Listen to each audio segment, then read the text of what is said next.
हर कोई अपने जीवन के कर्मों, अपने पापों, अपने पुण्य और कुरुक्षेत्र के उस भयंकर रक्तपात का मौन चिंतन कर रहा था। उस मौन में उन्हें उन योद्धाओं की चीखें सुनाई दे रही थी जो उनके अस्त्रों से मारे गए थे। भीष्म का वो तीरों का बिस्तर, द्रोण का कटा हुआ सिर, कर्ण का खसा हुआ रथ, सब कुछ उनके मानस पटल पर उभर रहा था और बर्फ की तरह गलकर नष्ट हो रहा था। यह वह स्थान था जहां कोई रिश्ता, कोई प्रेम, कोई शत्रुता, कोई प्रतिशोध या साम्राज्य बिल्कुल मायने नहीं रखता था।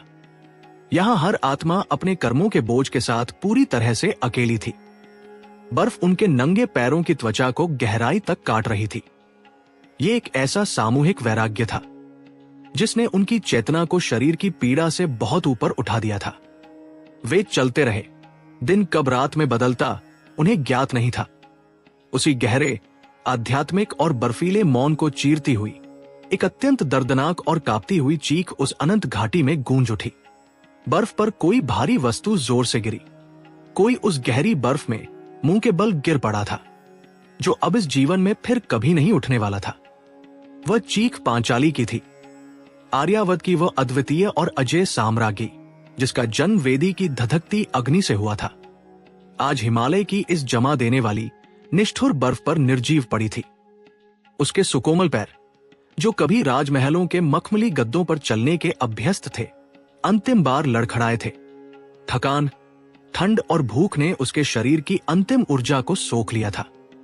वो मुंह के बल उस सफेद चादर पर गिरी और पलक झपकते ही उसके प्राण अनंत आकाश में विलीन हो गए। पहाड़ की उस भयानक शांति में उसके गिरने की आवाज किसी वज्रपात के समान गूंजी। भीम के विशाल और भारी कदम वहीं जम गए। 10,000 हाथियों का बल रखने वाले उस महाबली का पूरा शरीर एक अज्ञात भय से कांप उठा। उसने झटके से पीछे मुड़कर देखा। बर्फ के उस अनंत सफेद विस्तार में द्रौपदी का शरीर एक निर्जीव, गहरे रंग के पत्थर की तरह पड़ा था। वो उठ नहीं रही थी, वो संघर्ष नहीं कर रही थी, उसके शरीर में कोई हलचल नहीं थी। अर्जुन, नकुल और सहदेव भी अपनी जगह पर पत्थर की मूर्तियों की भांति खड़े रह गए। उनके मस्तिष्कों ने इस दृश्य को स्वीकार करने से इनकार कर दिया। हवा का एक बर्फीला झोंका आया और द्रौपदी के खुले, बिखरे हुए बालों पर सफेद बर्फ की एक पतली परत बिछा गया। भीम मुड़े। उनका हृदय चीत्कार कर रहा था। उनकी नसें फटने को आतुर थी। वे उस स्त्री को उठाना चाहते थे जिसके एक आंसू का मोल चुकाने के लिए उन्होंने दुशासन की छाती फाड़ दी थी, जिसके अपमान का प्रतिशोध लेने के लिए उन्होंने कुरुवंश का विनाश कर दिया था। वे द्रौपदी के मृत शरीर के पास जाना चाहते थे। उनके विशाल हाथ हवा में उठे। वे उसे अपनी बाहों में सुरक्षित कर लेना चाहते थे, उसे अपने शरीर की गर्माहट देना चाहते थे। लेकिन तभी एक कठोर, भावहीन और पत्थर जैसी ठंडी आवाज उस बर्फीले तूफान को चीरती हुई आई। रुक जाओ भीम। वो आवाज धर्मराज युधिष्ठिर की थी। युधिष्ठिर पीछे नहीं मुड़े। उनकी पीठ अभी भी उस भयानक खड़ी चढ़ाई की ओर थी। उनका सिर सीधा था। उनके कदमों की दिशा में कोई परिवर्तन नहीं आया था। उसे स्पर्श मत करना, वो अब केवल एक मिट्टी है। मृत्यु को पीछे छोड़ो और आगे बढ़ो। ये वो क्षण था जिसने उस पूरी घाटी की शून्यता को और भी गहरा कर दिया। भीम के उठे हुए हाथ हवा में ही कांपते रह गए। वे अपनी पत्नी की लाश से मात्र कुछ कदमों की दूरी पर थे, लेकिन वे कदम अब उठाए नहीं जा सकते थे। ये परम वैराग्य की वह चरम, क्रूर और अमानवीय लगने वाली सीमा थी, जहां सांसारिक रिश्ते, जीवन भर का प्रेम, 18 दिनों के युद्ध की स्मृतियां और सारे मानवीय भाव एक ही झटके में टूटकर चकनाचूर हो रहे थे। दर्शकों की आत्मा सिहर उठे, ऐसा ये दृश्य था। दुनिया का सबसे बड़ा विजेता अपनी अर्धांगिनी को बर्फ में गलने के लिए लावारिस छोड़ रहा था। यह कोई साधारण संन्यास नहीं था, यह मोह का पूर्णतः वध था। युधिष्ठिर ने अपनी संवेदनाओं को उसी बर्फ में दफना दिया था। भीम की आंखों से आंसुओं की एक गर्म धारा खुटी, जो गालों तक आते आते बर्फ की बूंदों में बदल गई। भैया। भीम की आवाज में पीड़ा, अविश्वास और एक गहरा आक्रोश था। पांचाली ने जीवन में कभी कोई पाप नहीं किया। उसने हर धर्म का पालन किया। उसने जीवन भर केवल विपत्तियां झेली हैं। फिर वह इस दुर्गम, अपवित्र पर्वत पर इस दयनीय अवस्था में क्यों गिर पड़ी? उसका क्या अपराध था? युधिष्ठिर के कदम एक पल के लिए भी नहीं रुके। वे बिना पीछे देखे उसी निर्विकार यंत्रवत गति से आगे बढ़ते हुए बोले, कर्म का फल और प्रारब्ध अटल है भीम। प्रकृति किसी के साथ अन्याय नहीं करती। उनका स्वर इतना शांत था कि वो बर्फीली हवाओं से भी अधिक चुभने वाला लग रहा था। उसने हम पांचों को पति रूप में प्राप्त किया था। ये उसका धर्म था कि वह हम पांचों के प्रति समान दृष्टि और समान प्रेम रखती, किंतु उसने ऐसा नहीं किया। उसने अपने हृदय में सबसे अधिक प्रेम केवल अर्जुन को दिया। उसका अर्जुन के प्रति वो विशेष झुकाव, वो पक्षपात ही उसका सबसे बड़ा दोष था। वह अपने उसी पक्षपात और मोह के भारी बोझ से गिर गई। मनुष्य को अपने भीतर के हर सूक्ष्म दोष का मूल्य चुकाना पड़ता है। युधिष्ठिर ने एक गहरी सांस ली और आसमान की ओर मुख करके कहा, अवश्यमेव भोक्तव्य कृत कर्म शुभाशुभम नाभुक्त क्षीयते कर्म कल्पकोटिष्टैर्पि। अर्थात मनुष्य को अपने किए हुए शुभ या अशुभ कर्मों का फल अवश्य ही भोगना पड़ता है। करोड़ों कल्प बीत जाने पर भी बिना भोगे कर्म कभी नष्ट नहीं होते। द्रौपदी ने अपने कर्म का फल पा लिया है। चलो, युधिष्ठिर का ये अंतिम आदेश था। भीम ने अपनी आंखें कसकर भींच ली। अर्जुन का सिर दुख और आत्मग्लानि से झुक गया। नकुल और सहदेव के होंठ कांप रहे थे, लेकिन कोई भी युधिष्ठिर के आदेश की अवहेलना नहीं कर सकता था। उन्होंने भारी कदमों से अपने शरीर को आगे की ओर धकेला। वे द्रौपदी के शव को वहीं उस अनंत बर्फ के मरुस्थल में चीलों और गिद्धों के लिए छोड़कर आगे बढ़ चले। वो मटमैला कुत्ता जो अब तक द्रौपदी के ठीक पीछे चल रहा था, वह भी बिना रुके, बिना उस मृत शरीर को सूंघे चुपचाप अर्जुन के पीछे आकर चलने लगा, जैसे मृत्यु भी इस यात्रा का एक सामान्य हिस्सा मात्र हो। यात्रा अब और भी भयंकर हो चुकी थी। तापमान लगातार गिर रहा था। हवा में अब ऑक्सीजन इतनी कम हो गई थी कि हर सांस खींचने के लिए फेफड़ों को युद्ध लड़ना पड़ रहा था।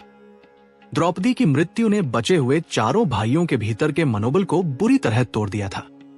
अब उन्हें यह स्पष्ट हो चुका था कि इस यात्रा में कोई भी सुरक्षित नहीं है। उनका अतीत, उनका पराक्रम, उनके दिव्यास्त्र यहाँ कोई मायने नहीं रखते थे। यहाँ केवल उनका कर्म उनके साथ चल रहा था। वे और अधिक ऊंचाई पर पहुंच गए। बर्फ अब घुटनों तक गहरी हो चुकी थी। हर कदम उठाने के लिए शरीर की पूरी ताकत झोंकनी पड़ रही थी। तभी सबसे अंत में चल रहे सहदेव के कदम लड़खड़ाए। सहदेव, जो पांचों भाइयों में सबसे छोटे थे, वे त्रिकालदर्शी थे। उन्हें भूत, भविष्य और वर्तमान का संपूर्ण ज्ञान था। वे ज्योतिष विद्या के सबसे बड़े ज्ञाता थे, जिन्होंने कुरुक्षेत्र के युद्ध का मुहूर्त तक निकाला था।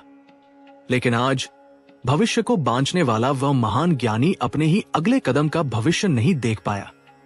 बर्फ के नीचे छिपी एक गहरी दरार में उनका पैर पड़ा। उनका संतुलन बिगड़ा। उनके मुंह से एक क्षीण सी आवाज निकली। उन्होंने हवा में अपने हाथ पैर मारे, लेकिन उन्हें पकड़ने वाला कोई नहीं था। सहदेव एक भारी चट्टान से टकराते हुए बर्फ पर औंधे मुंह गिर पड़े। उनके शरीर ने एक बार भी फड़फड़ाने का प्रयास नहीं किया। ज्ञान, ज्योतिष और भविष्यवाणियों का वह विशाल भंडार एक ही क्षण में शांत हो गया। सहदेव के प्राण पखेरु उड़ चुके थे। एक और मृत्यु, एक और पतन। भीम का धैर्य अब पूरी तरह जवाब दे गया। उनकी आंखें क्रोध और भय से लाल हो उठीं। उन्होंने दोनों हाथ हवा में उठाकर एक भयानक गर्जना की, जो उस तूफान के शोर को भी मात दे गई। अब सहदेव क्यों गिर पड़ा युधिष्ठिर? भीम की आवाज में अब भ्रातृप्रेम से अधिक एक डरी हुई आत्मा का क्रंदन था। सहदेव ने क्या किया था? उसके जैसा विद्वान, उसके जैसा ज्ञानी और विनम्र पुरुष तो पूरी पृथ्वी पर कोई दूसरा नहीं था। उसने जीवन में कभी किसी का अहित नहीं सोचा। फिर उसका पतन क्यों हुआ? युधिष्ठिर एक बार फिर नहीं रुके। उनकी चाल अब एक अमानवीय लय पकड़ चुकी थी। उन्होंने अपनी आंखें आधी मूंद ली और उसी सपाट स्वर में उत्तर दिया, कोई भी मनुष्य पूर्ण नहीं है भीम। सहदेव विद्वान अवश्य था, किंतु उसे अपनी उस विद्वता का, अपनी उस बुद्धिमत्ता का भारी अहंकार था। वह मन ही मन ये मानता था कि पूरे ब्रह्मांड में उसके समान कोई दूसरा ज्ञानी नहीं है। वह स्वयं को दूसरों से श्रेष्ठ समझता था। ज्ञान जब अहंकार बन जाता है तो वो आत्मा को मोक्ष नहीं, मृत्यु की ओर ले जाता है। अपने उसी ज्ञान के झूठे घमंड के कारण आज सहदेव इस बर्फ में धंस गया। वो स्वर्ग के योग्य नहीं था। बर्फ का तूफान अब एक हिंसक राक्षस का रूप ले चुका था। हवाएं चीख रही थी। 2 लोग मारे जा चुके थे, एक पत्नी और एक छोटा भाई। लेकिन यात्रा रुकने वाली नहीं थी। मृत्यु अब उनके बिल्कुल करीब आ चुकी थी। वो उनके कंधों पर सवार थी और अपनी ठंडी सांसें उनकी गर्दनों पर छोड़ रही थी। बचे हुए तीनों भाइयों के चेहरों पर अब मौत का स्पष्ट भय दिखाई देने लगा था।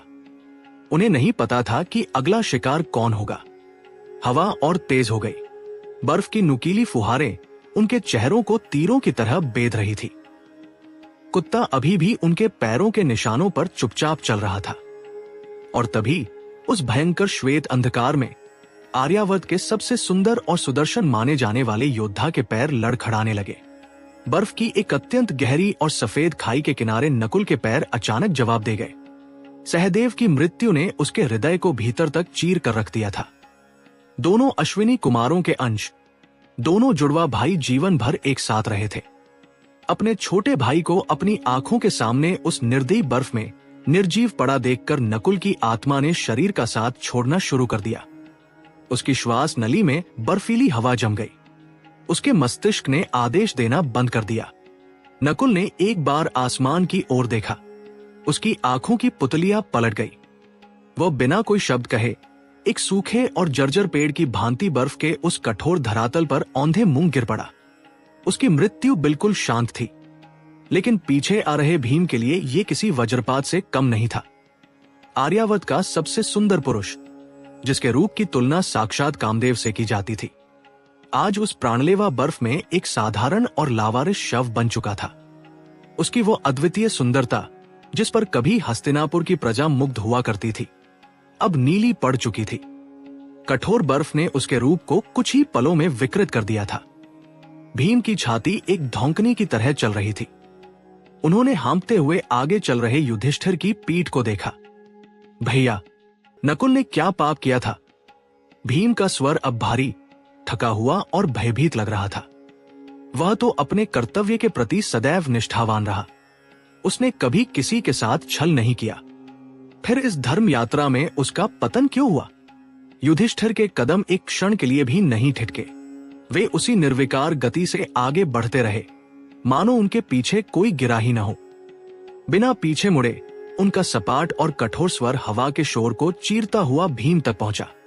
नकुल को अपने रूप का, अपनी सुंदरता का अत्यंत अभिमान था। भीम, युधिष्ठिर के शब्दों में कोई भावना नहीं थी, केवल नग्न सत्य था। वो स्वयं को इस सृष्टि का सबसे रूपवान पुरुष मानता था। उसे लगता था कि उसके सौंदर्य के समक्ष इस पृथ्वी पर कोई अन्य खड़ा नहीं हो सकता। यही उसका एकमात्र किंतु अत्यंत भारी दोष था। रूप प्रकृति का दान है, मनुष्य की अपनी उपलब्धि नहीं। जो मनुष्य प्रकृति के दान पर अहंकार करता है, प्रकृति उसे इसी तरह मिट्टी में मिला देती है। नकुल अपने उसी सौंदर्य के अहंकार के भार से गिर गया। धर्मराज का यह उत्तर पाकर भीम मौन रह गए। यात्रा फिर शुरू हो गई। अब उस अंतहीन बर्फीले मरुस्थल में केवल 4 आकृतियां शेष थी। धर्मराज युधिष्ठिर, महाबली भीम, सर्वश्रेष्ठ धनुर्धर अर्जुन और वह रहस्यमय मटमैला कुत्ता। तूफान ने अब एक दानवाकार रूप ले लिया था। हिमालय की उन चोटियों पर प्रकृति अपना सबसे विकराल तांडव कर रही थी। बर्फ के बड़े बड़े टुकड़े हवा में उड़कर उनके शरीरों से पत्थरों की तरह टकरा रहे थे, मानो अदृश्य राक्षस उन पर चारों दिशाओं से प्रहार कर रहे हों।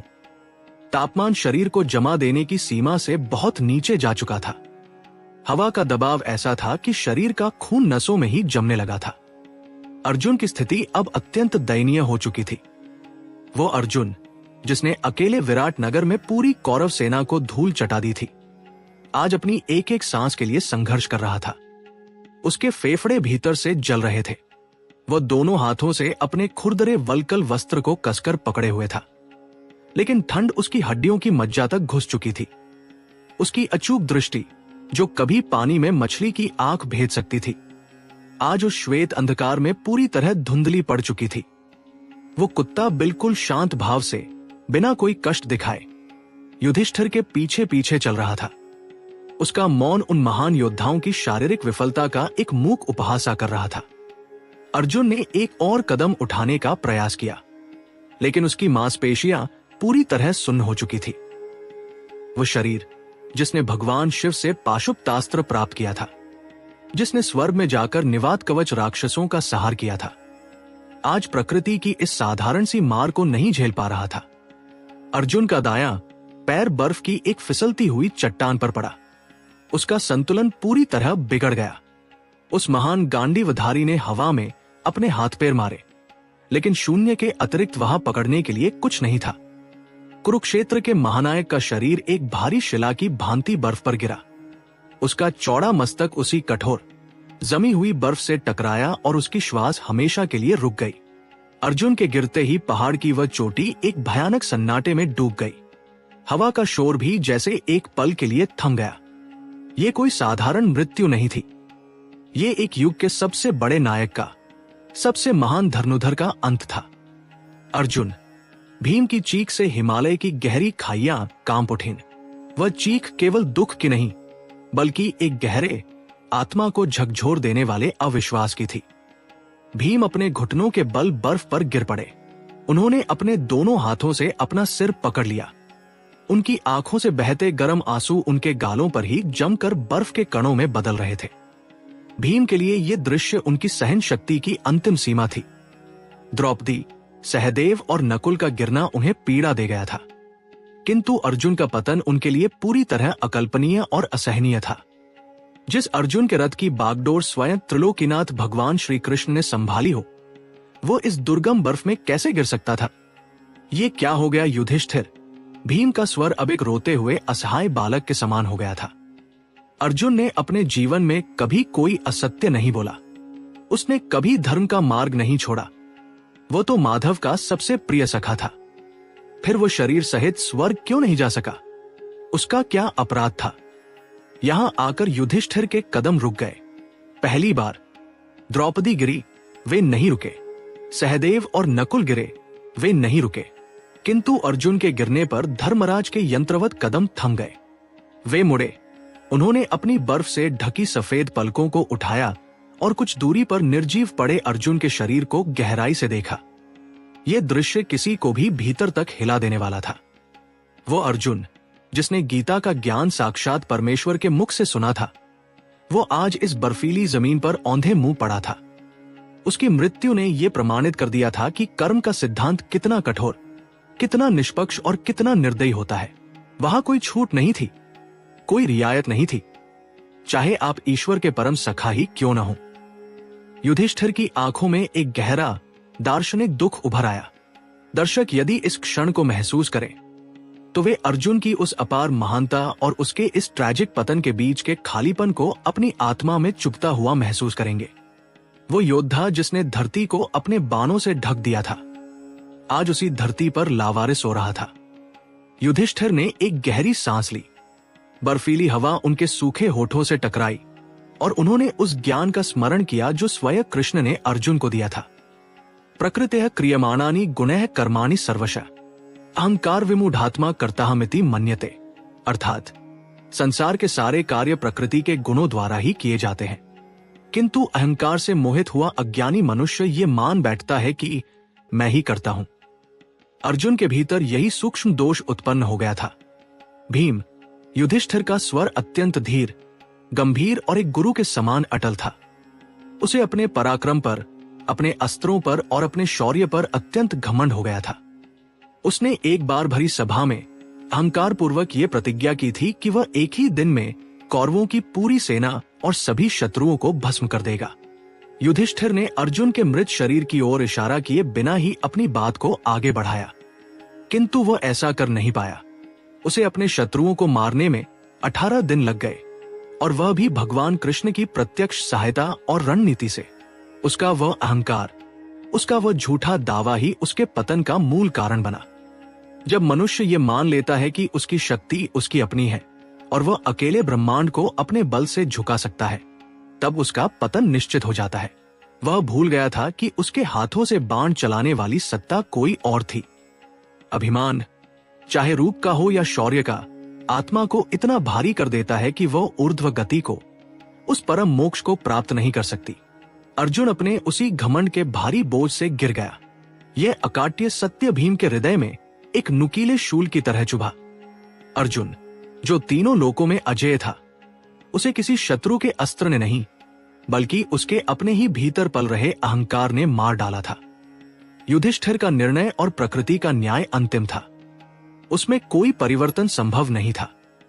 युधिष्ठिर ने अपनी शांत दृष्टि अर्जुन के मृत शरीर से हटा ली। उन्होंने एक बार फिर उत्तर दिशा की ओर अपना मुख किया। उन्होंने अपने भावों को पुनः समेटा और बिना कोई शोक व्यक्त किए अपने अगले कदम बर्फ के उस गहरे दलदल में धकेल दिए। वह रहस्यमय कुत्ता भी अपनी जगह से उठा और चुपचाप युधिष्ठिर के पीछे चल पड़ा। उसने एक बार भी अर्जुन की ओर मुड़कर नहीं देखा। अब उस विशाल और भयंकर हिमालय पर्वत पर केवल महाबली भीम, धर्मराज युधिष्ठिर और वह कुत्ता बचे थे। सुमेरु पर्वत की वह अंतिम चढ़ाई अब लगभग लंबवत हो चुकी थी। बर्फीले तूफान ने अब अंधकार का रूप ले लिया था। भीम ने किसी तरह खुद को खड़ा किया और कांपते हुए पैरों से युधिष्ठिर के पीछे चलना शुरू किया। लेकिन अब उनके भीतर का वह असीम बल, जिसने जरासंध को बीच से चीर दिया था, जिसने अकेले 100 कौरवों का वध किया था, वो पूरी तरह जवाब दे रहा था। उनके विशाल पैरों में अब एक कदम भी उठाने की शक्ति शेष नहीं थी। उनके घुटने कांप रहे थे और उनका पहाड़ सा शरीर हवा के हर थपेड़े के साथ झुकता जा रहा था। उनकी आंखों के आगे बार बार काला अंधेरा छा रहा था। मृत्यु अब बिल्कुल उनके दरवाजे पर खड़ी थी और वह अपना अगला और सबसे शक्तिशाली शिकार चुनने के लिए पूरी तरह तैयार थी। अर्जुन के प्राण निकलते ही उस भयंकर बर्फीले मरुस्थल में मृत्यु ने अपना अगला लक्ष्य साध लिया था। अब उस महाबली की बारी थी, जिसके बल का कोई पार नहीं था। वायुपुत्र भीम, जिनकी भुजाओं में 10,000 हाथियों का बल निवास करता था, अब एक एक इंच आगे खिसकने के लिए अपने शरीर की अंतिम ऊर्जा निचोड़ रहे थे। वे घुटनों तक गहरी बर्फ में धंस चुके थे। हर कदम उठाने पर उनकी चौड़ी छाती से घरघराहट की भयानक आवाज आ रही थी। यह वह शरीर था जिसने दुशासन की छाती फाड़ी थी, जिसने कीचक को मांस के लोथड़े में बदल दिया था, जिसने कुरुक्षेत्र की भूमि पर गदा के प्रहार से धरती को कंपा दिया था। आज वही शरीर अपनी ही श्वासों का भार उठाने में पूरी तरह असमर्थ हो रहा था। बर्फ की मार ने उनके विशाल शरीर को पूरी तरह सुन्न कर दिया था। उनके होंठ नीले पड़ चुके थे और उनकी आंखों की नसें ठंड के दबाव से फटने के कगार पर थी। हवा के क्रूर थपेड़े उनके वल्कल वस्त्रों को चीरते हुए सीधे उनकी हड्डियों पर प्रहार कर रहे थे। एक एक कदम उठाना किसी पर्वत को धकेलने के समान प्रतीत हो रहा था। भीम का दायां घुटना बुरी तरह कांपा। उनकी जांघों की नसें अत्यधिक खिंचाव के कारण तन गई और एक झटके के साथ टूट गई। एक भारी गड़गड़ाहट के साथ भीम घुटनों के बल उस प्राणलेवा बर्फ पर गिर पड़े। उनके दोनों विशाल हाथ बर्फ में गहराई तक धंस गए। उनका भारी सिर सीने पर झुक गया। अब उनके भीतर उठने की, संघर्ष करने की कोई शक्ति शेष नहीं थी। मृत्यु ने उनके शरीर को चारों ओर से जकड़ लिया था। भीम ने अपने प्राणों की अंतिम ऊर्जा को समेटा। उन्होंने पीछे मुड़े बिना अपनी टूटती हुई और दर्द से भरी भारी आवाज में पुकारा, भैया। उस आवाज में वो पुराना गरजता हुआ सिंह नहीं था। उसमें एक असहाय, डरा हुआ और मृत्यु की चौखट पर खड़ा मनुष्य बोल रहा था, भैया, मैंने अपने जीवन में हमेशा आपका और धर्म का पूर्ण निष्ठा से पालन किया है। मैंने अपने बाहुबल से हमेशा असहायों की रक्षा की है। आपके हर आदेश को मैंने अपना जीवन माना। मैंने कभी किसी के साथ छल नहीं किया। मैंने कभी कायरता नहीं दिखाई। फिर मैंने ऐसा क्या भयानक पाप किया जो मुझे भी ये दुर्गति प्राप्त हुई? मैं इस अपवित्र और दुर्गम पर्वत पर क्यों गिर पड़ा? धर्मराज युधिष्ठिर के कदम एक बार फिर नहीं रुके। अर्जुन के गिरने पर वे क्षण भर के लिए ठिठके अवश्य थे, किंतु अब उनकी चाल किसी लौ यंत्र के समान हो चुकी थी। वे भीम की ओर पलटे भी नहीं। उनकी दृष्टि केवल उस अनंत बर्फीली ऊंचाई पर टिकी थी। युधिष्ठिर का स्वर अत्यंत धीर, करुणा से भरा, किंतु सत्य की तरह कठोर था। तुम्हारा बल ही तुम्हारा सबसे बड़ा दोष बन गया, भीम। उन्होंने आगे चलते हुए ही कहा, तुमने अपने पूरे जीवन में आवश्यकता से अधिक भोजन किया। तुम भोजन के प्रति अत्यधिक आसक्त थे।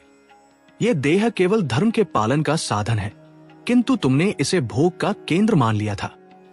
और उससे भी बड़ा तुम्हारा अपराध यह था कि तुमने अपने बाहुबल का अत्यधिक झूठा प्रदर्शन किया।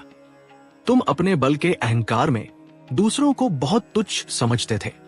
बर्फीली हवाओं का शोर थोड़ा कम हुआ, मानो प्रकृति स्वयं धर्मराज के शब्दों को सुनने के लिए शांत हो गई हो। युधिष्ठिर ने एक गहरी ठंडी सांस ली और सत्य का वह अंतिम ज्ञान भीम की ओर उछाला।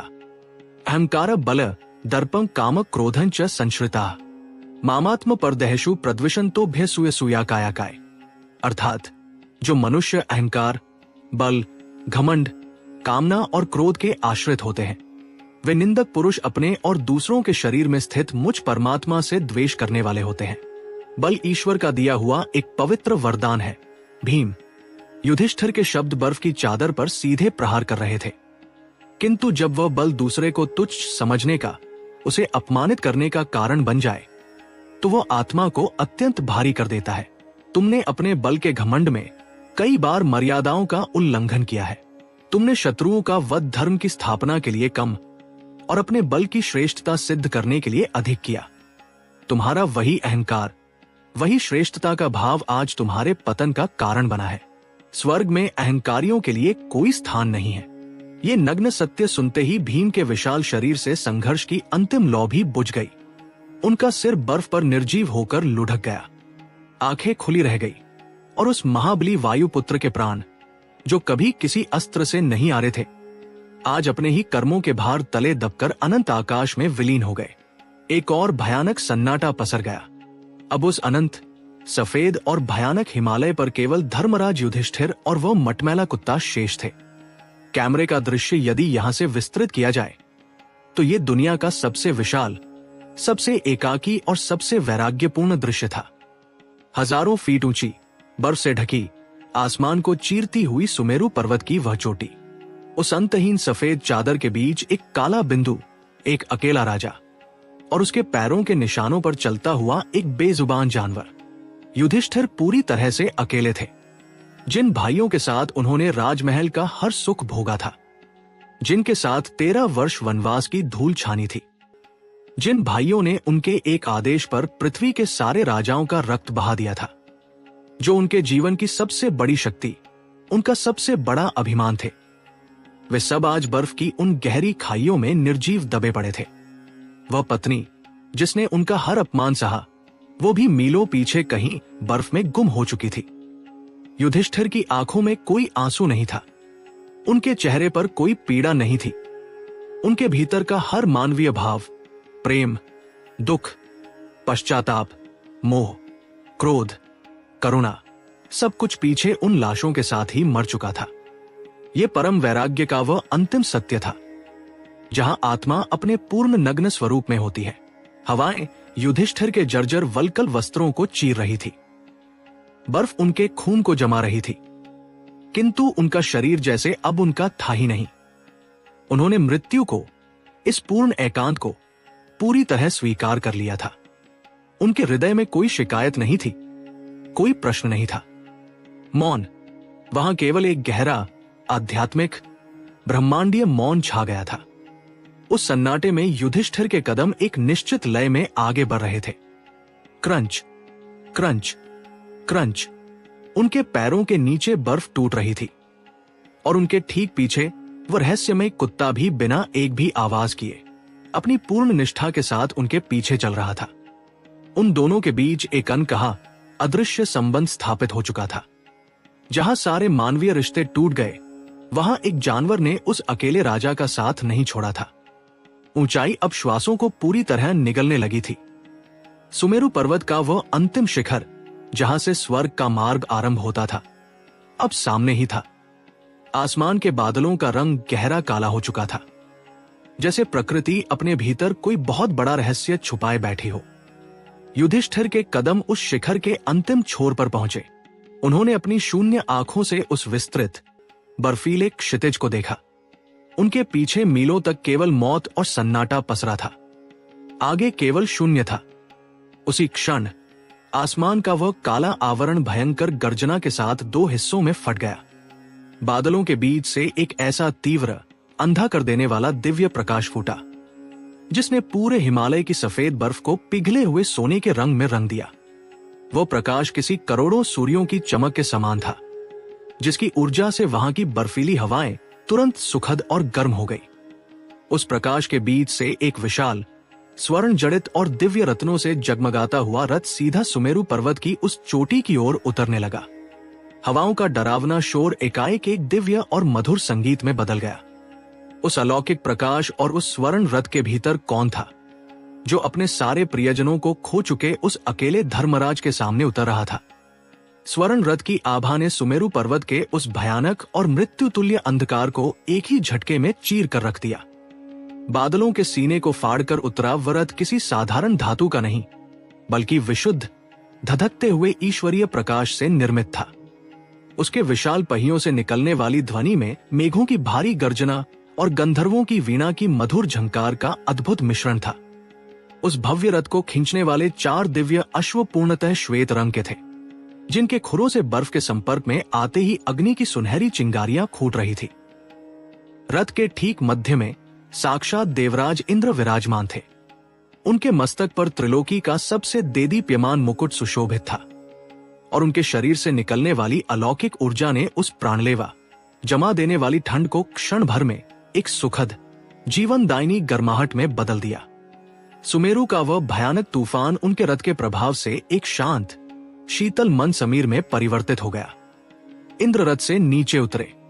उनके दिव्य चरणों ने जैसे ही उस श्वेत बर्फ को स्पर्श किया, प्रकृति मानो उनके सम्मान में पूरी तरह नतमस्तक हो गई। इंद्र ने अपने दोनों हाथ फैलाए और अत्यंत आश्वस्त, ब्रह्मांड को गुंजाने वाले स्वर में कहा, स्वागत है धर्मराज युधिष्ठिर। इस संपूर्ण सृष्टि में, इस कठोर ब्रह्मांड में तुम्हारे समान कोई दूसरा मनुष्य नहीं है। तुमने अपने कर्म, अपनी वैराग्यमय तपस्या और धर्म के प्रति अपनी अटूट निष्ठा से आज मृत्यु को भी पराजित कर दिया है। अब इस कष्टदायक, नश्वर पृथ्वी पर तुम्हारा कोई भी कार्य शेष नहीं है। मैं स्वयं तुम्हें सशरीर स्वर्ग ले जाने आया हूं। मेरे रथ पर आरूढ़ हो और उस परम सुख को प्राप्त करो जिसके तुम अधिकारी हो। ये वो प्रस्ताव था जिसके लिए बड़े बड़े महर्षि, तपस्वी और सिद्ध योगी हजारों वर्षों तक कठोर तपस्या करते हैं। भौतिक और नश्वर शरीर के साथ स्वर्ग में प्रवेश पाना ब्रह्मांड की सबसे दुर्लभ और असंभव मानी जाने वाली घटना थी। किंतु युधिष्ठिर के चेहरे पर कोई हर्ष, कोई विस्मय या कोई उल्लास नहीं था। उनके शरीर पर पेड़ों की खुरदरी छा लिपटी थी, जो अब तक बर्फ में जमकर पत्थर हो चुकी थी। उनके बाल उलझी हुई जटाओं में बदल चुके थे और उनके होंठ ठंड के प्रहार से फटकर रक्त रंजित हो रहे थे। उन्होंने अपनी शांत, गंभीर और पूरी तरह भावहीन दृष्टि देवराज इंद्र के तेजस्वी मुखमंडल पर स्थिर की।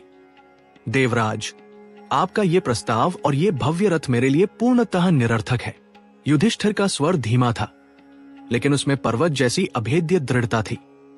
मैं आपके इस स्वर्ग के रथ पर तब तक अपना पैर नहीं रखूंगा जब तक मेरे चारों भाई भीम, अर्जुन, नकुल, सहदेव और मेरी अर्धांगिनी पांचाली मेरे साथ नहीं चलते। वे इस भयंकर मार्ग में, इसी बर्फ की गहरी खाइयों में गिर पड़े हैं। उन्हें पीछे लावारिस छोड़कर अकेले स्वर्ग के सुख भोगना मेरे लिए किसी नरक की यातना से भी अधिक कष्टकारी होगा। मैं उनके बिना एक कदम भी आगे नहीं बढ़ाऊंगा। इंद्र के चेहरे पर एक अत्यंत शांत और करुणा से भरी ईश्वरीय मुस्कान उभर आई। उन्होंने अपना अभय हस्त उठाया। तुम्हें उनके लिए शोक करने की कोई आवश्यकता नहीं है राजन। तुम्हारे भाई और द्रौपदी पहले ही अपने मानवीय, नश्वर शरीरों का त्याग कर चुके हैं। उनके प्राण इस कष्टदायी जगत से मुक्त होकर स्वर्ग पहुंच चुके हैं। वे वहां अपने दिव्य स्वरूप में तुम्हारा ही इंतजार कर रहे हैं। उन्हें जो शरीर प्राप्त हुए हैं वे जरा और मृत्यु से मुक्त हैं, किंतु तुम्हारी धर्मनिष्ठा के कारण केवल तुम्हें इस भौतिक शरीर के साथ ही स्वर्ग में प्रवेश का विशेष अधिकार मिला है। इसलिए अब इस सांसारिक मोह का पूर्णतः त्याग करो और मेरे रथ पर चढ़ो। ये सत्य सुनकर युधिष्ठिर के हृदय का वह भारी बोझ, जो उन्होंने इस पूरी भयंकर यात्रा में अपने सीने पर ढोया था, पूरी तरह से उतर गया। उनके भाई और पत्नी सुरक्षित थे, वे स्वर्ग में थे। अब उन्हें अपने जीवन में कुछ और नहीं चाहिए था। उनके भीतर का वो गहरा संताप अंततः शांत हो गया। युधिष्ठिर ने एक गहरी सांस ली। उन्होंने देवराज इंद्र के प्रस्ताव को स्वीकार करते हुए रथ की ओर अपने थके हुए कदम बढ़ाए। उनके नंगे, घायल और बर्फ से कटे हुए पैर रथ की उस चमकती हुई स्वर्ण सीढ़ी पर टिकने ही वाले थे। उसी क्षण वो रहस्यमयी मटमैला कुत्ता जो अब तक बिल्कुल शांत भाव से खड़ा था, वह भी युधिष्ठिर के पैरों के निशानों पर चलता हुआ रथ की सीढ़ियों के पास आ गया। उसने भी अपने स्वामी के पीछे पीछे रथ में चढ़ने के लिए अपने घायल पंजे ऊपर उठाए। रुक जाओ, इंद्र की कड़कती हुई वज्र के समान भारी आवाज ने सुमेरु पर्वत की उस असीम शांति को फिर से कंपा दिया। उनकी आंखों में एक कठोर अस्वीकृति और ईश्वरीय आदेश का भाव था। इस अपवित्र श्वान को वहीं छोड़ दो युधिष्ठिर। इसे मेरे रथ में और स्वर्ग में प्रवेश करने की कोई अनुमति नहीं है। यहीं से दृश्य की गति पूरी तरह धीमी हो जाती है। समय मानो सुमेरु पर्वत की उस चोटी पर जम सा गया। एक ओर स्वर्ण रथ से निकलता वह दिव्य चमचमाता प्रकाश और दूसरी ओर भयानक अंधकार में बर्फीला क्षितिज। इन दोनों के ठीक बीच में एक जीर्ण शीर्ण अवस्था वाला राजा और एक साधारण थका हुआ कुत्ता। युधिष्ठिर का रथ की सीढ़ी पर रखा पैर वहीं हवा में रुक गया। उन्होंने अपना सिर धीरे से नीचे झुकाया और उस कुत्ते की आंखों में देखा। उन आंखों में न कोई मांग थी, न कोई भय और न ही स्वर्ग जाने की कोई लालसा। वहां केवल एक मूक, असीमित और निस्वार्थ वफादारी थी। युधिष्ठिर की दृष्टि उस कुत्ते के पंजों पर गई। बर्फ और पत्थरों की मार से उसके पंजे पूरी तरह छिल चुके थे। उनसे रिश्ता हुआ लाल रक्त सफेद बर्फ पर गिरकर जम चुका था। वो कुत्ता ठंड से बुरी तरह कांप रहा था, लेकिन उसने उस पूरे मृत्यु मार्ग में एक बार भी युधिष्ठिर का साथ नहीं छोड़ा था। युधिष्ठिर का हृदय एक अत्यंत गहरे दार्शनिक मंथन से गुजरने लगा। जब अर्जुन का अजय गांडीव छूट गया, जब महाबली भीम का अनंत बल जवाब दे गया, जब सहदेव का अथाह ज्ञान और नकुल का अद्वितीय रूप मिट्टी में मिल गया, जब द्रौपदी का जीवन भर का अटूट प्रेम भी बर्फ में दब गया, तब इस बेजुबान जानवर ने उनका साथ नहीं छोड़ा। इसने बिना किसी स्वार्थ के, बिना किसी लालच के, मृत्यु के उस भयानक तांडव में उनके पीछे चलना स्वीकार किया। ये केवल एक कुत्ता नहीं था, ये उनके परम वैराग्य का एकमात्र साक्षी था। ये उनका शरणागत था, जिसने अपने प्राणों को उनके भरोसे छोड़ दिया था। स्वर्ग का द्वार सामने खुला था। भीतर अमृत था, अमरता थी और असीमित सुख थे। लेकिन उस स्वर्ग की एक बहुत बड़ी कीमत थी। एक वफादार साथी का क्रूर त्याग, एक शरणागत से किया जाने वाला सबसे बड़ा विश्वासघात। युधिष्ठिर की आंखों में एक अजीब सी चमक आ गई। उनके भीतर का धर्मराज पूरी तरह जागृत हो चुका था। दर्शक इस क्षण की गहराई को अपनी आत्मा में चुभता हुआ महसूस करेंगे। यह वह पल था जहां एक मनुष्य ने ईश्वर के सामने अपने मानवीय धर्म और करुणा को सर्वोच्च साबित कर दिया। युधिष्ठिर ने अपना पैर उस स्वर्ण सीढ़ी से वापस नीचे उतार लिया। उन्होंने स्वर्ग के उस भव्य रथ की ओर अपनी पीठ फेर ली। देवराज, युधिष्ठिर की आवाज अब पहले से कहीं अधिक ऊंची, स्पष्ट और निर्भीक थी। अगर मेरे इस वफादार साथी के लिए आपके स्वर्ग में कोई स्थान नहीं है, तो मुझे भी ऐसा स्वर्ग नहीं चाहिए। मैं इसे छोड़कर नहीं आऊंगा। इंद्र की भौहें तन गई। उनके स्वर में अब एक ईश्वरीय क्रोध और कड़ा तर्क था। तुम अपना मानसिक संतुलन खो चुके हो राजन। ये कोई मनुष्य नहीं है। शास्त्रों का स्पष्ट विधान है कि श्वान एक अपवित्र जीव है। क्रोधवशा नामक राक्षस श्वान की दृष्टि पड़ते ही यज्ञ के पुण्यों को हर लेते हैं। इसकी दृष्टि मात्र से यज्ञ, दान और तप का सारा पुण्य नष्ट हो जाता है। स्वर्ग में ऐसे अपवित्र जीवों का कोई स्थान नहीं है। तुम एक साधारण जानवर के लिए अमरता, त्रिलोकी का सुख और अपने भाइयों से मिलने का अंतिम अवसर ठुकरा रहे हो। इसे यहीं इसी पर्वत पर छोड़ दो। इसमें कोई पाप नहीं है। युधिष्ठिर अपनी जगह पर एक अडिग चट्टान की तरह खड़े रहे। उन्होंने देवराज की आंखों में सीधे देखते हुए कहा, शरणागत प्रपन्नम च यो न रक्षति मानवा ब्रह्म हत्यास्म पाप तस्य भवति निश्चितम। अर्थात जो मनुष्य अपनी शरण में आए हुए और पूर्ण रूप से समर्पित जीव की रक्षा नहीं करता, उसे निश्चित रूप से ब्रह्म हत्या के समान भयंकर पाप लगता है। आप मुझे शास्त्रों का विधान मत सिखाइए देवराज। युधिष्ठिर के शब्दों में एक चक्रवर्ती सम्राट का तेज वापस लौट आया था। शरण में आए हुए का त्याग करना संसार का सबसे बड़ा अधर्म है। मैंने अपने पूरे जीवन में कभी कोई ऐसा कार्य नहीं किया जो धर्म के विरुद्ध हो। मैं स्वर्ग के सुखों के लालच में आज अपने धर्म की हत्या नहीं कर सकता। अगर इस जीव का बाहरी शरीर अपवित्र है, तो इसके भीतर की आत्मा और इसकी वफादारी मेरे सारे पुण्यों से कहीं अधिक पवित्र है। इंद्र ने अपनी बात को और धार दी। तुमने अभी अभी अपने सगे भाइयों को इसी बर्फ में लावारिस छोड़ दिया। तुमने अपनी अर्धांगिनी पांचाली को मुड़कर नहीं देखा।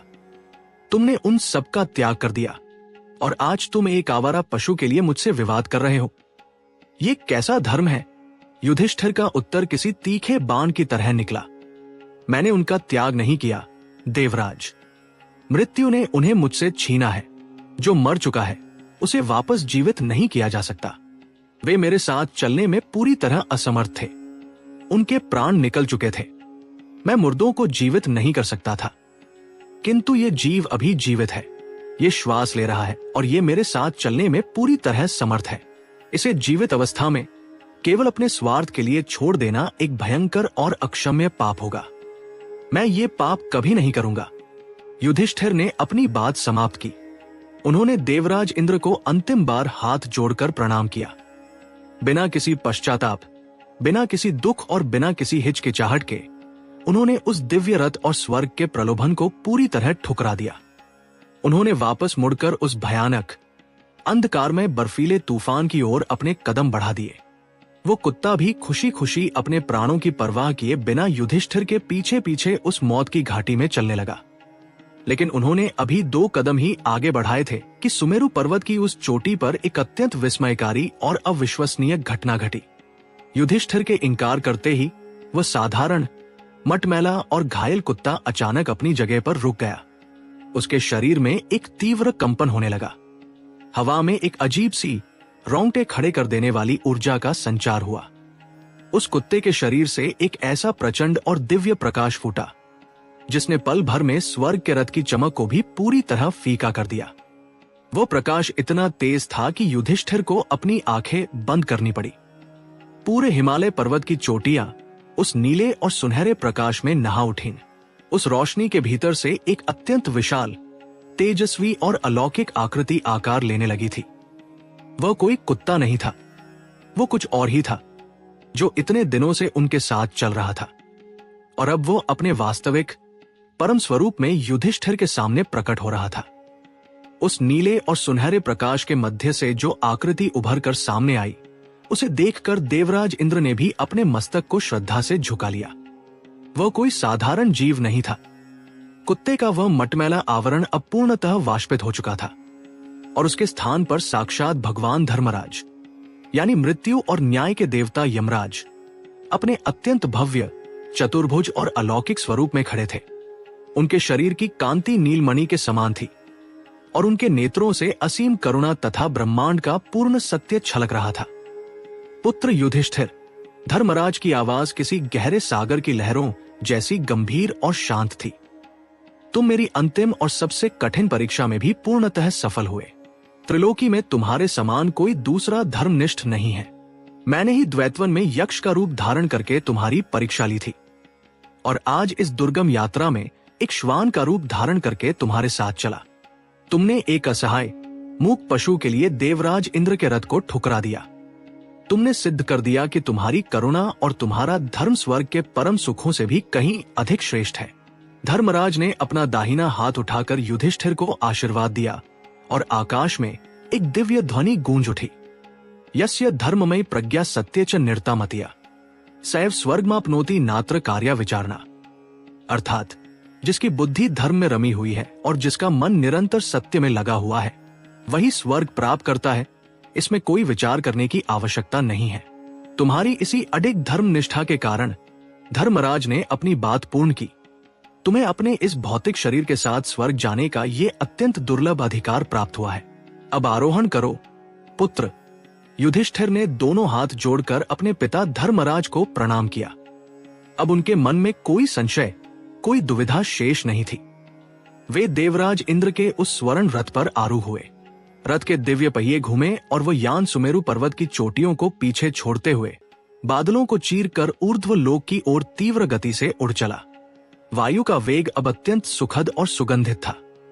मार्ग में सिद्ध, चारण और गंधर्व युधिष्ठिर पर पारिजात के दिव्य पुष्पों की वर्षा कर रहे थे। एक मनुष्य जिसने अपनी आंखों के सामने अपना पूरा परिवार खो दिया था, वो आज अपने भौतिक शरीर के साथ देवताओं के परम धाम में प्रवेश कर रहा था। कुछ ही पलों में वो रथ स्वर्ग की अलौकिक और अनंत सीमाओं में प्रविष्ट हुआ।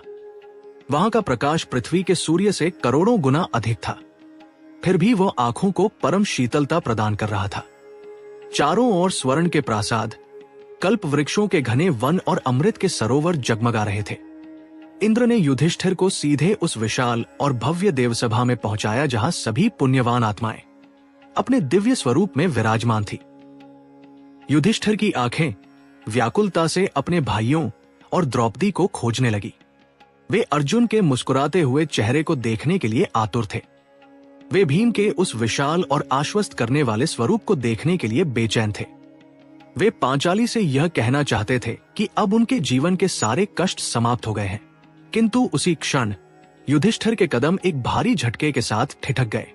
उनकी दृष्टि देवसभा के ठीक मध्य में रखे एक अत्यंत ऊंचे स्वर्ण और मणियों से जड़े भव्य सिंहासन पर पड़ी। उस सिंहासन पर वो व्यक्ति बैठा था जिसने कुरुवंश का समूल विनाश किया था, जिसने द्रौपदी को भरी सभा में निर्वस्त्र करने का अमानवीय आदेश दिया था, जिसने पांडवों के जीवन को एक अंतहीन नरक बना दिया था। दुर्योधन वहां सूर्य के समान तेजस्वी रूप में बहुमूल्य आभूषणों से लदा हुआ देवताओं के बीच अत्यंत गर्व और निर्भयता से बैठा था। उसके चेहरे पर वही पुराना अहंकार, वही राजसी हट और वही श्रेष्ठता का भाव था। यह दृश्य देखते ही युधिष्ठिर का शांत हृदय एक भयंकर ज्वाला की तरह धधक उठा। उनका शरीर क्रोध और अविश्वास से कांपने लगा। उन्होंने अपनी दृष्टि तुरंत उस सिंहासन से हटा ली। देवराज, युधिष्ठिर का स्वर अत्यंत कठोर और तीखा हो गया। मैं इस देवसभा में एक क्षण भी नहीं रुकना चाहता जहां दुर्योधन जैसा पापी और कुलघाती परम सुख भोग रहा हो, जिसके लालच के कारण पूरी पृथ्वी रक्त से लाल हो गई, जिसके कारण मुझे अपने ही गुरुओं, पितामह और संबंधियों का वध करना पड़ा। वह दुराचारी स्वर्ग में कैसे हो सकता है? मुझे ऐसे स्वर्ग की कोई लालसा नहीं है। मुझे मेरे भाइयों के पास ले चलिए, जहां मेरे वीर भाई भीम, अर्जुन, नकुल, सहदेव, मेरी पत्नी पांचाली और मेरे ज्येष्ठ भ्राता कर्ण है। केवल वही स्थान मेरे लिए स्वर्ग है। मुझे यहां नहीं रुकना है। इंद्र ने अत्यंत शांत भाव से मुस्कुराते हुए उत्तर दिया। स्वर्ग में कोई लौकिक बैर नहीं होता राजन। पृथ्वी के शत्रु यहां मित्र बन जाते हैं। दुर्योधन ने एक सच्चे क्षत्रिय की भांति कुरुक्षेत्र की पवित्र भूमि पर युद्ध करते हुए प्राण त्यागे थे। उसने पीठ नहीं दिखाई थी। उसी वीरगति के परिणाम स्वरूप उसे ये स्वर्ग प्राप्त हुआ है। किंतु यदि तुम अपने भाइयों से ही मिलना चाहते हो तो मेरे देवदूत तुम्हें उनके पास ले जाएंगे। इंद्र के आदेश पर एक देवदूत युधिष्ठिर के सामने प्रकट हुआ। मेरे पीछे आइए महाराज, देवदूत ने कहा और सभा भवन से बाहर की ओर मुड़ गया। युधिष्ठिर उस देवदूत के पीछे पीछे चल पड़े, लेकिन वे कदम जैसे जैसे आगे बढ़ रहे थे, स्वर्ग का वो दिव्य प्रकाश, वो अमृत की सुगंध और वो गंधर्वों का मधुर संगीत तेजी से पीछे छूटता जा रहा था। मार्ग अब तीखी ढलान के साथ नीचे की ओर जा रहा था। स्वर्ग की स्वर्ण जड़ित दीवारें अब काली, खुरदरी और नुकीली चट्टानों में बदलने लगी थी। हवा में एक अजीब सी सीलन, सड़ांध और जलते हुए मांस की गंध फैलने लगी थी। ये सड़ांध इतनी भयानक और तीव्र थी कि युधिष्ठिर को अपनी श्वास रोकनी पड़ी। प्रकाश पूरी तरह से लुप्त हो चुका था। अब वहां केवल एक दमघोंटू भयानक अंधकार था, जिसे बीच बीच में दहकती हुई लाल लपटें चीर रही थी। उनके पैरों के नीचे की जमीन अब मिट्टी या पत्थर की नहीं थी, बल्कि वो गले हुए मांस, रक्त, हड्डियों और बालों का एक अत्यंत घिनौना दलदल बन चुकी थी। हर कदम रखने पर वहां से कीड़े और बिच्छू रेंगते हुए बाहर निकल रहे थे। उनके ठीक सामने वैतरणी नदी उफान मार रही थी। उस नदी का जल पानी नहीं, बल्कि खौलता हुआ रक्त, मवाद और पीप था। नदी के किनारों पर लोहे की चोंच वाले अत्यंत भयानक गिद्ध, कावे और मांसभक्षी पक्षी मंडरा रहे थे। चारों ओर 80 पत्र वन था, जिसके पेड़ों के पत्ते तलवारों की धार के समान नुकीले थे और हवा चलने पर वे पत्ते वहां से गुजरने वालों का शरीर चीर रहे थे। बिना किसी ईंधन के आग की बड़ी बड़ी लपटें हवा में दहक रही थी। कानों के पर्दे फाड़ देने वाली चीखें, कराहे, रुदन और विलाप की ध्वनियां उस खौफनाक वातावरण में गूंज रही थी। युधिष्ठिर का हृदय एक भयानक पीड़ा से ऐंठने लगा। ये नरक था, एक ऐसा खौफनाक स्थान जहां पापी आत्माओं को उनके सबसे जघन्य कर्मों का अमानवीय दंड दिया जाता है। एक ऐसा अंधकारमय पाताल जहां प्रकाश की कोई किरण भी प्रवेश करने से डरती है। देवदूत, युधिष्ठिर ने अपनी नाक पर कपड़ा रखते हुए अत्यंत क्षीण और कांपते हुए स्वर में पूछा, ये कैसा विभत्स और अपवित्र मार्ग है? मुझे यहाँ क्यों लाया गया है? मेरे भाई इस भयंकर स्थान पर कैसे हो सकते हैं? देवदूत ने मुड़कर कोई उत्तर नहीं दिया। वो केवल इतना बोला, यदि आप दुर्गंध और दृश्य से थक गए हैं महाराज, तो हम अभी वापस स्वर्ग लौट सकते हैं। देवराज का यही आदेश है। युधिष्ठिर के भीतर घबराहट और उलझन बढ़ने लगी। वे वापस स्वर्ग लौटने के लिए मुड़ने ही वाले थे कि अचानक अंधकार के उस भयानक बवंडर के बीच से एक दर्द भरी, कांपती और परिचित आवाज उनके कानों से टकराई। धर्मराज, कृपया रुक जाइए। युधिष्ठिर के कदम वहीं कीचड़ में जम गए। उनके शरीर का सारा रक्त जैसे जम गया। भैया युधिष्ठिर, मत जाइए। आपके शरीर से आती इस पुण्य हवा ने हमारी यातनाओं को कुछ पल के लिए शांत कर दिया है। कृपा करके कुछ देर और यहां रुक जाइए। युधिष्ठिर ने अपनी आंखें फाड़कर उस अंधकार में देखा। कौन हो तुम सब? कौन पुकार रहा है मुझे? उनका गला रुंध गया था। आग की उन भयंकर लपटों और खौलते हुए रक्त के बीच से कराहती हुई कई ध्वनियां एक साथ गूंज उठीं। मैं आपका भीम हूं। भैया, मैं अर्जुन हूं। युधिष्ठिर, मैं नकुल हूं। मैं सहदेव, मैं आपकी पांचाली हूं। आर्य, मैं आपका ज्येष्ठ भ्राताकरण हूं। युधिष्ठिर, वे ध्वनियां दर्द और यातना से इतनी विकृत हो चुकी थी कि उन्हें पहचानना भी कठिन था, लेकिन वे उन्हीं के थे जिन भाइयों ने उनके लिए पूरी पृथ्वी जीत ली थी, जो द्रौपदी उनके जीवन का एकमात्र आधार थी, जो कर्ण उनके सगे भाई थे। वे सभी यहां नरक की इस भयानक आग में तड़प रहे थे।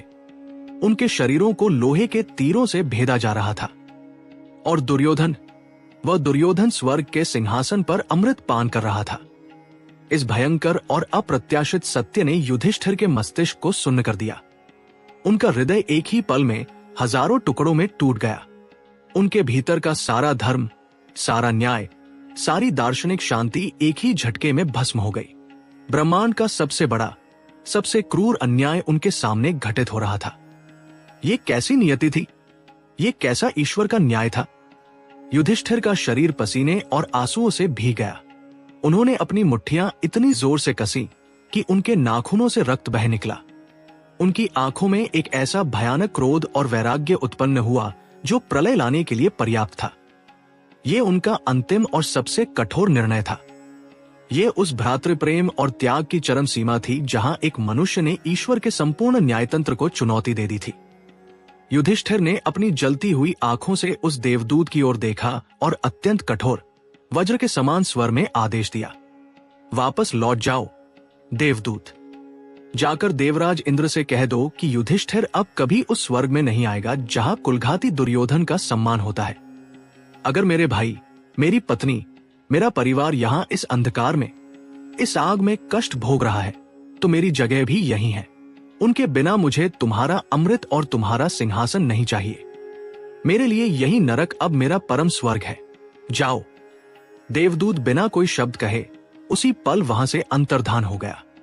धर्मराज युधिष्ठिर, ब्रह्मांड के एकमात्र चक्रवर्ती सम्राट, अपने भाइयों के कष्टों को बांटने के लिए उस खौलती हुई रक्त की नदी के किनारे, आग की लपटों के बीच और उस असहनीय दुर्गंध में बिल्कुल स्थिर होकर खड़े हो गए। उन्होंने हमेशा के लिए उस अमानवीय नरक को स्वीकार कर लिया था। लेकिन जैसे ही युधिष्ठिर ने उस भयानक अंधकार में रुकने का ये दृढ़ और अंतिम संकल्प लिया, अचानक एक विस्मयकारी घटना घटी। वैतरणी का खौलता हुआ रक्त एकदम से वाष्पित होने लगा। नरक की वह सड़ांध, वह चीख पुकार और वे आग की लपटें पलक झपकते ही लुप्त होने लगी और एक अत्यंत ठंडी, पवित्र और सुगंधित हवा उस अंधकार को चीरती हुई बहने लगी। पलक झपकते ही नरक का वो खौफनाक दृश्य पूरी तरह वाष्पित हो गया।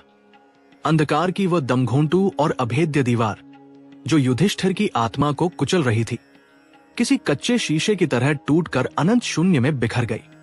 नीचे बहने वाली वैतरणी नदी का वो खौलता हुआ रक्त और पीब एक ही झटके में निर्मल, शीतल और पारदर्शी नीले जल में परिवर्तित हो गया। आग की वे भयंकर लपटें, जो कुछ क्षण पहले तक पापी आत्माओं को झुलसा रही थी, अब शांत होकर दिव्य और शीतल प्रकाश के ऊंचे स्तंभों में बदल चुकी थी। वो असहनीय सड़ांध, जिससे सांस लेना भी असंभव हो रहा था, वो एक ही पल में पारिजात, कल्पवृक्ष और श्वेत कमलों की असीम ईश्वरीय सुगंध में विलीन हो गई। हवा में तैरती हुई वे दिल दहला देने वाली चीखें, वह करहाना और वह रुदन अब गंधर्वों के अत्यंत मधुर, शांत और आत्मा को तृप्त कर देने वाले गायन में बदल चुके थे।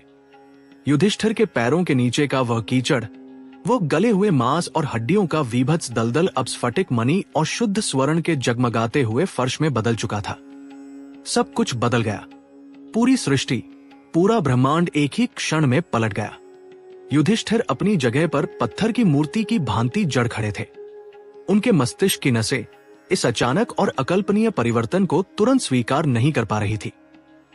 वे अपनी सांसें रोककर उस नए अलौकिक वातावरण को फटी हुई आंखों से देख रहे थे। उनके ठीक सामने उसी स्फटिक के फर्श पर एक अत्यंत तीव्र और सुखद प्रकाश का पुंज प्रकट हुआ। उस प्रकाश के मध्य से देवराज इंद्र और स्वयं भगवान धर्मराज अपने वास्तविक, अत्यंत तेजोमय और शांत स्वरूप में प्रकट हुए। दोनों के मुख पर एक अत्यंत कोमल, आश्वस्त करने वाली और ईश्वरीय मुस्कान थी। उनके प्रकट होते ही वहां की हवाओं में एक ऐसा प्रताप भर गया जिसने युधिष्ठिर के भीतर के सारे भय को शांत कर दिया। भ्रम टूट गया। युधिष्ठिर, भगवान धर्मराज की आवाज किसी ठंडे, गहरे झरने के समान बह रही थी। तुमने अभी जो कुछ भी देखा वो सत्य नहीं था। वह केवल देवराज इंद्र द्वारा रची गई एक महामाया थी। एक ऐसा घोर भ्रम जिसे तुम्हारी अंतिम परीक्षा और तुम्हारे अंतिम प्रायश्चित के लिए विशेष रूप से रचा गया था। युधिष्ठिर की आंखों में अब भी अविश्वास की गहरी परछाई और एक अनकही पीड़ा थी। भ्रम। युधिष्ठिर का स्वर कांप रहा था। मेरे भाइयों की वे दर्दनाक चीखें, पांचाली का वह क्रंदन, मेरे भ्राताकरण की वह यातना, वो सब केवल एक माया थी। आपने मेरे साथ ऐसा निष्ठुर छल क्यों किया? देवराज इंद्र एक कदम आगे आए। उनके शरीर की स्वर्णिम कांति से युधिष्ठिर की थकी हुई आंखों को एक अजीब सी ठंडक मिल रही थी। ये कोई छल नहीं था, राजन। इंद्र का स्वर अत्यंत गंभीर, तार्किक और स्वर्ग के न्यायपूर्ण विधान से भरा हुआ था। स्वर्ग के अटल विधान के अनुसार प्रत्येक चक्रवर्ती सम्राट को और इस पृथ्वी पर जन्म लेने वाले प्रत्येक मनुष्य को एक बार नरक का दर्शन अवश्य करना पड़ता है। जिसने अपने जीवन में पुण्यों की अपेक्षा अधिक पाप किए होते हैं, वो पहले नरक की यातना भोगता है और उसके पश्चात अपने कुछ पुण्यों के लिए स्वर्ग जाता है। किंतु जिसने तुम्हारे समान जीवन भर केवल धर्म का आचरण किया हो, उसे अपने किसी अत्यंत सूक्ष्म पाप के लिए केवल कुछ क्षणों का नरक देखना पड़ता है। युधिष्ठिर ने अपनी आंखें नीचे झुका ली। उनका मन अतीत के पन्नों को पलटने लगा। उन्हें अपना वो सूक्ष्म पाप स्मरण हो आया। तुमने अपने जीवन में कभी सत्य का मार्ग नहीं छोड़ा। इंद्र ने उस कड़वे सत्य को शब्दों में ढाला। किंतु कुरुक्षेत्र के उस 18वें दिन के महायुद्ध में गुरु द्रोणाचार्य के अजय रथ को रोकने के लिए तुमने एक बार अपने शब्दों के साथ छल किया था। तुमने कहा था, अश्वत्थामा हतः नरो वा कुंजरो वा। तुमने सत्य को आधा छुपा लिया था। तुम्हारे उसी एक असत्य, उसी एक राजनैतिक छल के दंड स्वरूप तुम्हें इन कुछ क्षणों के लिए इस नरक की भयानक माया का दर्शन करना पड़ा। तुम्हारे कर्मों का हिसाब अब पूरी तरह चुकता हो गया है। ये सुनते ही युधिष्ठिर के जर्जर कंधों से मानो कई जन्मों का एक भारी पर्वत उतर गया। कुरुक्षेत्र का वह अपराध जो उनके हृदय में इतने वर्षों से एक विषैले कांटे की तरह चुभता था, आज हमेशा के लिए धुल गया था। वे अब पूर्णतः पापमुक्त थे। तुम्हारे भाई भीम, अर्जुन, नकुल, सहदेव और पांचाली, इंद्र ने वो पूर्ण सत्य उजागर किया जिसे सुनने के लिए युधिष्ठिर के कान तरस रहे थे। वे बहुत पहले ही स्वर्ग के परम धाम में सुरक्षित प्रवेश कर चुके हैं। उन्होंने कोई नरक नहीं देखा। वे अपने दिव्य और तेजोमय स्वरूप में तुम्हारा ही इंतजार कर रहे हैं। अब तुम पूर्णतः पवित्र हो। अब समय आ गया है कि तुम इस नश्वर शरीर के अंतिम आवरण, इस मानवीय रूप को भी सदा के लिए त्याग दो। इंद्र के संकेत करते ही युधिष्ठिर के ठीक सामने एक अत्यंत विशाल, नीलवर्णी और अमृत से भरी हुई दिव्य नदी प्रकट हो गई। ये देवलोक की सबसे पवित्र नदी आकाश गंगा थी, जिसे मंदाकिनी भी कहा जाता है। इसका जल इतना पारदर्शी और शुद्ध था कि उसके भीतर का एक एक चमकता हुआ मोती स्पष्ट दिखाई दे रहा था। नदी के जल से एक ऐसा श्वेत प्रकाश निकल रहा था जो करोड़ों चंद्रमाओं की शीतलता को एक साथ मात दे रहा था। युधिष्ठिर बिना कोई प्रश्न किए अत्यंत शांत भाव से उस नदी की ओर बढ़ चले। उनके पैरों के नीचे से अब मृत्यु का वह पूरा अंधकार समाप्त हो चुका था। उन्होंने अपने नंगे, घायल और बर्फ से कटे हुए पैरों को मंदाकिनी के उस अमृत जल में रखा। जल का पहला स्पर्श होते ही उनके शरीर में एक अत्यंत तीव्र किंतु आनंदमयी ऊर्जा दौड़ गई। उन्होंने अपनी आंखें बंद की और अपना पूरा शरीर उस पवित्र नदी की गहराई में डुबो दिया। जैसे ही युधिष्ठिर ने उस दिव्य जल में डुबकी लगाई, एक बहुत बड़ा ब्रह्मांडीय चमत्कार हुआ। उनके शरीर पर लिपटे वे कठोर, खुरदरे और हिमालय की बर्फ से जमे हुए वल्कल वस्त्र जल में घुलकर पूरी तरह अदृश्य हो गए। उनके चेहरे की वे गहरी झुर्रियां, वह बुढ़ापा, वह शारीरिक थकान और वह अथाह शोक जो कुरुक्षेत्र के युद्ध के बाद से उनके रोम रोम में बस गया था, सब कुछ उस जल में कटकर बह गया। जब युधिष्ठिर मंदाकिनी के उस अमृत जल से बाहर निकले तो वे साधारण और थके हुए मनुष्य नहीं थे जो हस्तिनापुर से चले थे। उनका मानव शरीर अब एक अत्यंत भव्य, युवा और तेजोमय दिव्य स्वरूप में बदल चुका था। उनके अंगों से सूर्य के समान सुनहरी रश्मियां फूट रही थी। उनके मस्तक पर कोई मुकुट नहीं था, उनके शरीर पर कोई राजसी आभूषण नहीं थे, फिर भी वे संपूर्ण ब्रह्मांड के सबसे महान चक्रवर्ती सम्राट प्रतीत हो रहे थे। जल के उस एक स्नान ने केवल उनके नश्वर शरीर को ही नहीं, बल्कि उनकी चेतना को भी पूरी तरह बदल दिया था। उनके भीतर से वह मानवीय दुख, वह क्रोध, अपनों को खोने की असीम पीड़ा, हस्तिनापुर का सारा मोह और संसार का सारा कोलाहल पूर्णतः धुल चुका था। अब वे केवल एक शुद्ध, मुक्त, निर्मल और अनंत आत्मा थे। देवराज इंद्र ने आगे बढ़कर उनका हाथ पकड़ा और उन्हें स्वर्ग के उस सबसे ऊंचे, सबसे पवित्र और परम प्रकाशमय लोक की ओर ले गए, जहां से कोई भी आत्मा लौटकर वापस मृत्युलोक के चक्र में नहीं आती। स्वर्ग के उस अंतिम द्वार के पार जो लोक बसा था, उसकी भव्यता, उसकी विशालता और उसकी शांति का वर्णन संसार की किसी भी भाषा या शब्द में संभव नहीं था। वहां न कोई सूर्य था, न कोई चंद्रमा और न ही अग्नि का कोई ताप। वहां केवल एक स्वयंभू अनंत ईश्वरीय प्रकाश था जो हर दिशा को रोशन कर रहा था। श्रीमद् भगवद गीता में स्वयं भगवान ने इस परम धाम का वर्णन करते हुए कहा है, न तद्भास्यते सूर्यो न शशांको न पावकै यद्गत्वा न निवर्तन्ते तद्धाम परममम। अर्थात मेरे उस परम धाम को न सूर्य प्रकाशित कर सकता है, न चंद्रमा और न ही अग्नि। वहां पहुंचने के बाद कोई भी मनुष्य वापस इस नश्वर संसार में लौटकर नहीं आता। वही मेरा परम धाम है। युधिष्ठिर के दिव्य कदम उस परम धाम के स्फटिक और शुद्ध स्वर्ण से निर्मित फर्श पर पड़े। वहां की हवा में कोई गति नहीं थी, केवल एक अनंत, ठहरी हुई और ब्रह्मांडीय शांति थी। युधिष्ठिर ने अपनी दिव्य आंखें धीरे से ऊपर उठाई। सामने एक अत्यंत विशाल और प्रकाशमय स्वर्ण सिंहासन पर साक्षात भगवान श्री कृष्ण अपने परम चतुर्भुज स्वरूप में विराजमान थे। उनके शरीर से करोड़ों सूर्यों का तेज और करोड़ों चंद्रमाओं की शीतलता एक साथ प्रवाहित हो रही थी। उनके गले में वैजयंती माला सुशोभित थी और उनके होठों पर वही पुरानी, मन को मोह लेने वाली, किंतु अब अत्यंत ब्रह्मांडीय और पूर्ण मुस्कान थी। ये वो माधव नहीं था जो कुरुक्षेत्र की धूल में रथ हाँकता था। ये वो परमेश्वर था जिसके भीतर संपूर्ण सृष्टि जन्म लेती है और उसी में विलीन हो जाती है। श्री कृष्ण के ठीक समीप एक दिव्य और जगमगाते हुए आसन पर सर्वश्रेष्ठ धनुर्धर अर्जुन बैठे थे। अर्जुन का वो शरीर अब तीरों के घावों से पूरी तरह मुक्त था। उनके चेहरे पर अब कोई ग्लानि, कोई संताप और कोई युद्ध का तनाव नहीं था। वे पूर्णतः शांत और ईश्वरीय आभा से युक्त थे। युधिष्ठिर की दृष्टि और आगे बढ़ी। वहां महाबली भीम अपने एक अत्यंत सौम्य और विशाल स्वरूप में उपस्थित थे। उनके भीतर अब बल का कोई अहंकार नहीं था, कोई क्रोध नहीं था, केवल एक असीम स्थिरता थी। नकुल और सहदेव, जो बर्फ में सबसे पहले गिरे थे, वे दोनों अश्विनी कुमारों के समान अपने पूर्ण अलौकिक सौंदर्य और तेज के साथ वहां खड़े थे। कुछ ही दूरी पर एक अत्यंत प्रकाशमय कमल के आसन पर पांचाली विराजमान थी। द्रौपदी का वह स्वरूप पृथ्वी की किसी भी रानी या साम्राज्ञी से परे था। उसके खुले बालों में अब प्रतिशोध की कोई आग नहीं थी। उसकी आंखों में अब अपमान का कोई आंसू नहीं था। वह साक्षात देवी के समान अत्यंत कोमलता से मुस्कुरा रही थी। और उनके साथ ही सूर्य के समान चमकते हुए अपने जन्मजात कवच और कुंडल धारण किए हुए उनके ज्येष्ठ भ्राता कर्ण भी उपस्थित थे। कर्ण के चेहरे पर अब कोई तिरस्कार का दुख नहीं था, कोई सूत पुत्र होने की पीड़ा नहीं थी। वहां कोई कौरव नहीं था, कोई पांडव नहीं था। वहां न कोई शत्रु था, न कोई मित्र, कोई युद्ध नहीं, कोई प्रतिशोध नहीं, कोई धर्म संकट नहीं, कोई बैर नहीं। वहां केवल आत्माओं का एक शुद्ध और पवित्र मिलन था।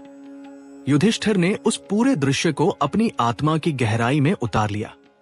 उनके चेहरे पर एक ऐसी असीम, अनंत और अभेद्य शांति छा गई, जिसकी तलाश में उन्होंने वो पूरी भयानक यात्रा की थी। उन्होंने अपने दोनों हाथ जोड़े और भगवान श्री कृष्ण के श्रीचरणों में अपना मस्तक अत्यंत श्रद्धा से झुका दिया। उस परम प्रकाश में, उस अनंत शांति में महाभारत के युग का वह सबसे बड़ा, सबसे रक्तरंजित और सबसे महान अध्याय पूर्णतः शांत हो गया। मानव जाति का सबसे बड़ा संघर्ष अपने परम लक्ष्य में विलीन हो चुका था। तो मित्रों, ये कथा आपको कैसी लगी? कमेंट करके जरूर बताएं। वीडियो पसंद आया हो तो लाइक करें और कमेंट में जय श्री कृष्ण लिखें। चैनल को सब्सक्राइब करना न भूलें। धन्यवाद।